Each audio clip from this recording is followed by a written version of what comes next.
Hi guys, my name is Sybil and welcome to my channel Take 254.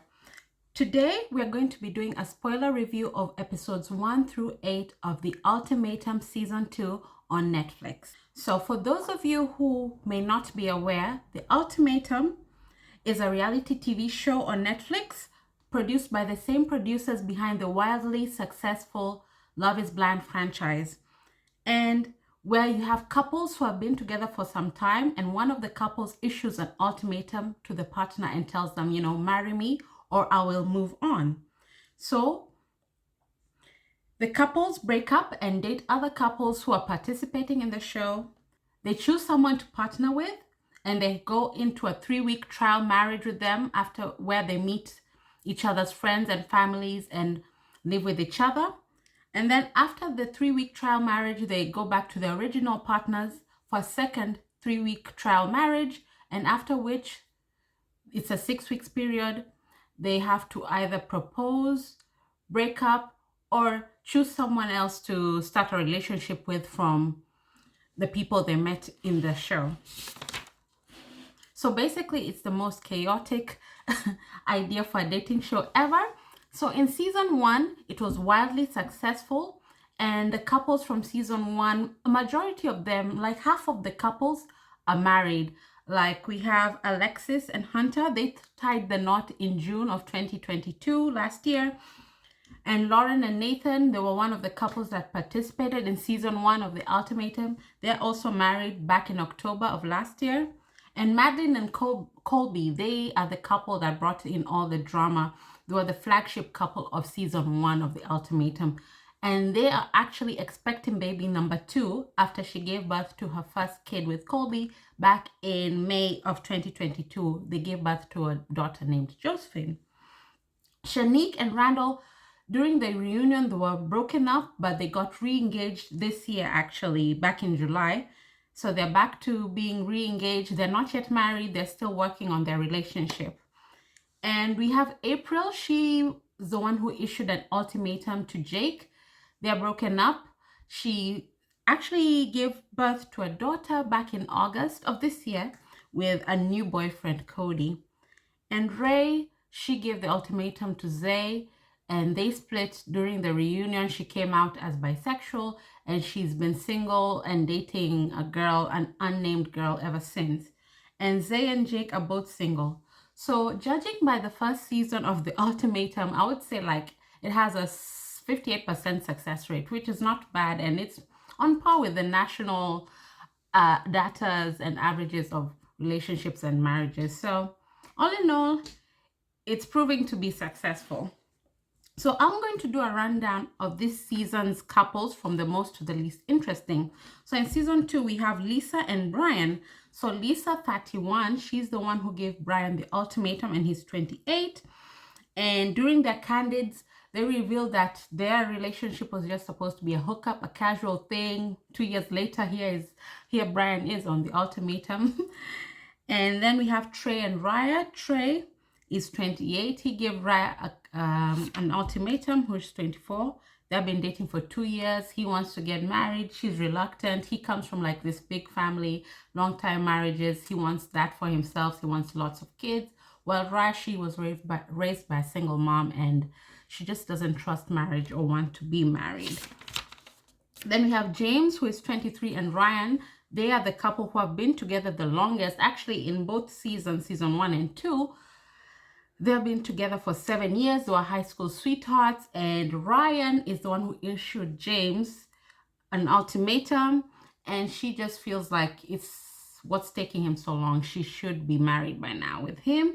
They don't live together because, as we'll find out later on during the series, that Ryan feels like if they were to live together, James would just use that as an excuse to never get married to her.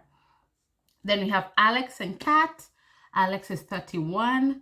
He's a software salesman. And then we have Kat, who is 27. She's a travel nurse. Kat issued Alex the ultimatum, and she wants to get married. He's reluctant, and he's kind of vague about his reasons why. And then we have Roxanne and Antonio. Roxanne is 31. Antonio, 29. He's the one who issued her an ultimatum. he said in the candidates that ever since he saw her, from the first time he saw her, he knew she was the one.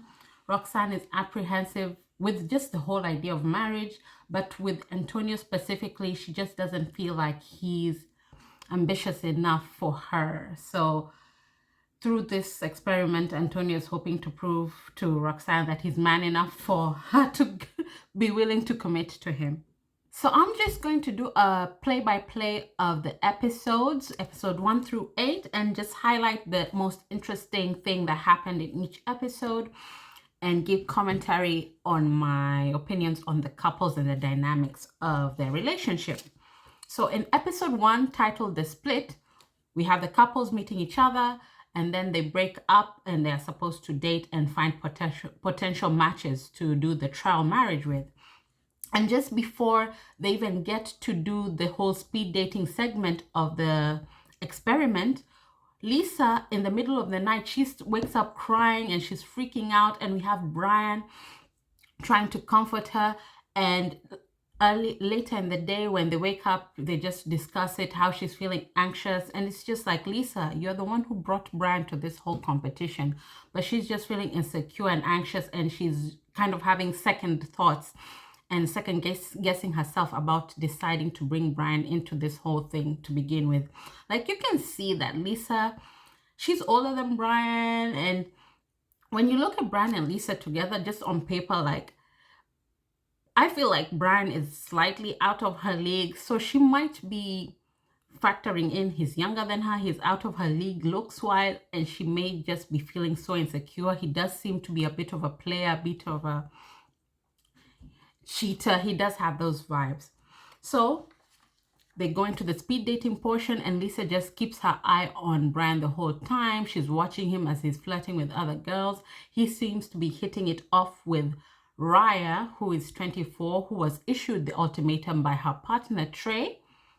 And she's talking to Trey, but you can just see her mind is not really there. She's just focused on Brian the whole time. So the speed dating segment goes on, and later on, all the couples come together at night for drinks.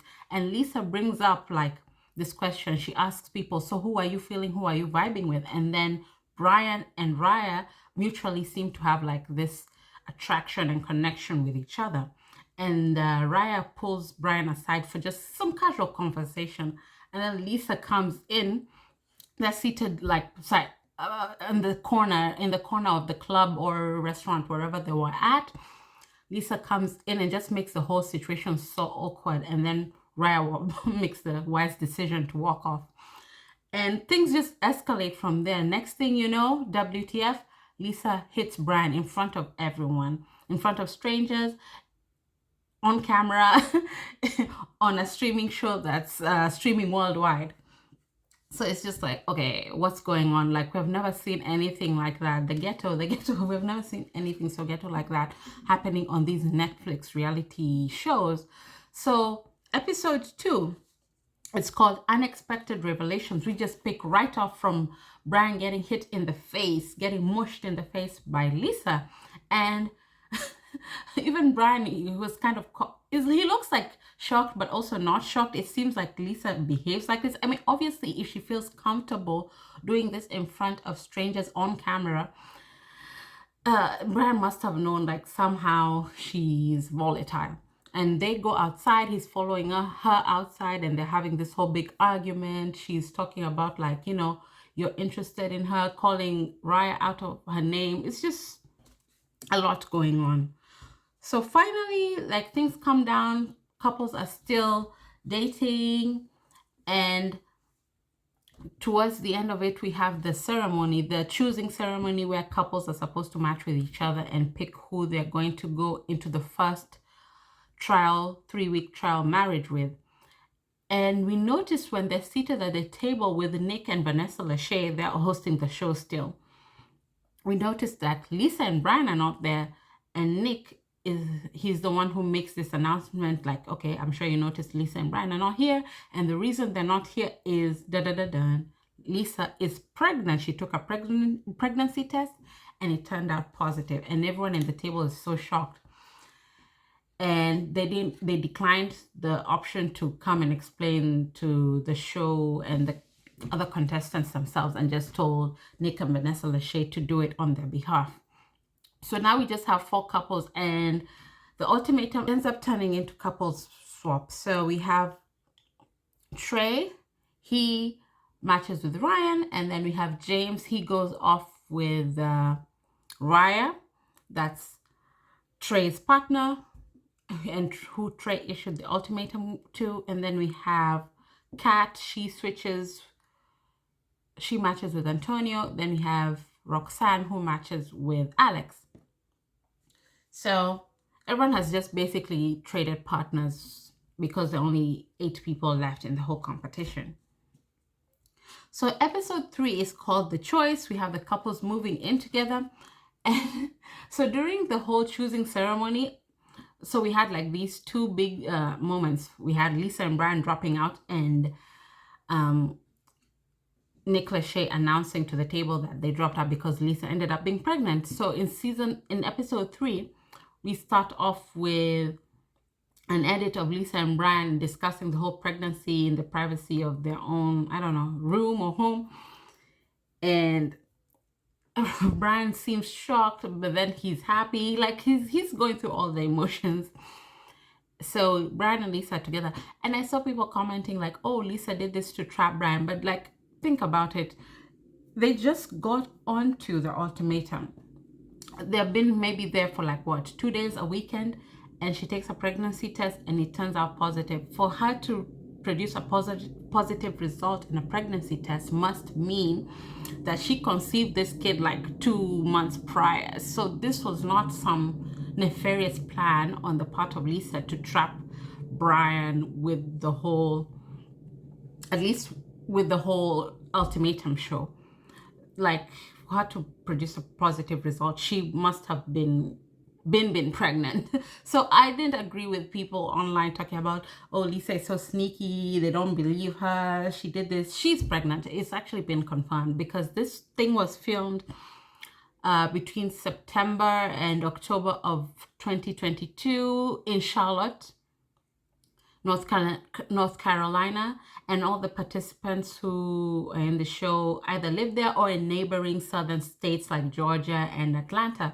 So it's been more than a year now since they filmed this, and it's been confirmed as per E! News. They did an E! Exclusive, and they did give birth to a baby boy. Lisa gave birth to a baby boy who is 4 months old now. So when you do the calculations, by the time she was pregnant on the show, she must have been like 2 months along for them to have a 4-month-old baby right now. So yeah, she wasn't trying to trap Brian, at least with that in the show. So yes, so we have the couples who matched moving in together. So it starts out weird with James and Raya. So James and Raya, during their speed dating section, they were like connecting over childhood trauma. Like that seemed to be the only thing they had in common. She had a rough childhood, so did he. She was raised by a single mom. His mom was not around. She's a truck driver, something or other. So that's what brought their initial attraction to each other, was the trauma bonding. But as soon as James moved in with Raya, you could tell like something was off. He immediately opted to go out for a run, and then we see him on the phone talking to some other person, we don't know who, and the other person on the line, he's talking about like, I regret coming on here. Raya is the perfect Ryan, his girlfriend who he came with, is a perfect girl and all this. So you can just see like he is regretting his choice and realizing how great he has it with Ryan. Episode 4 is called Catching Feelings. So here we have James.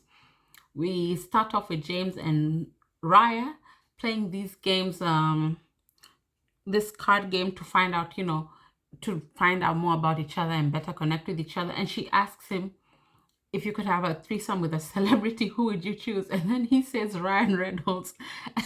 And not to sleep with, but just to have conversation with, because it'd be funny. Like, James is just so weird. Then we have Trey. Trey and Ryan are just hitting it off. They're having a great time. She keeps talking about how similar they are in their backgrounds. So they're both from North Carolina. They both come from these big families. Parents have been married for a real long time. They both want to be married and want to have kids, lots of kids. And they're just like, wow, we are the male and female versions of each other. And they just seem to be, out of all the couples, the 4 couples in the trial marriages, they are the best one. They get along the best.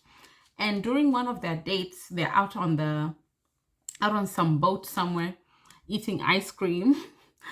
You have Trey confesses that it's been like around 2 weeks now that they've been living together, and Trey confesses that he's caught feelings for Ryan because he says that in this brief trial marriage that he's had with Ryan, he's never experienced being treated as well as he has in his own relationship or any other relationship he's been with than he has with Ryan. Shade thrown towards Raya. So yeah, they just seem to be hitting it off. He tells her he likes her, and Ryan doesn't say anything back. She very politely and nicely friend zones Trey. So it's one-sided, but they make good friends and they are the best couple going so far. Then we have like Roxanne and Alex. So their attraction to each other was that they're both like workaholics, ambitious. Especially she was excited to be with someone the same age. They're both 31, who's also ambitious, and they're meeting up with his parents who are married and own businesses together, and she just goes straight to talking about business. Like Roxanne is just very gung-ho on being this independent, ambitious woman, and she puts work first. She's passionate about her work. And when I looked up what she does for work, all they say is that she's a founder and a CEO. Founder and CEO of what? They don't specify exactly. So yeah, so that's Roxanne and Alex. They're kind of boring. And the only people who are more boring than them is Kat and Antonio, who are also out in a park somewhere having a date. And Kat is just getting talked over by Antonio, who is just talking about like how he was a mess and he's down on himself, how he's not good enough for Roxanne, how he used to be a druggie for like 6 years in his life and all this. He just used to do drugs and play video games. So on and on and on. Next, in episode 5, we have more family meetups. Alex and now Alex meets Roxanne's parents, and then Roxanne's dad is just so serious. He's asking a lot of questions, but he would make a good host actually. I saw people commenting, and I agree that Roxanne's dad should be hired as the host for the Love is Blind Ultimatum franchise universe. And I agree. He was just asking some very good questions, and all in all, it goes well.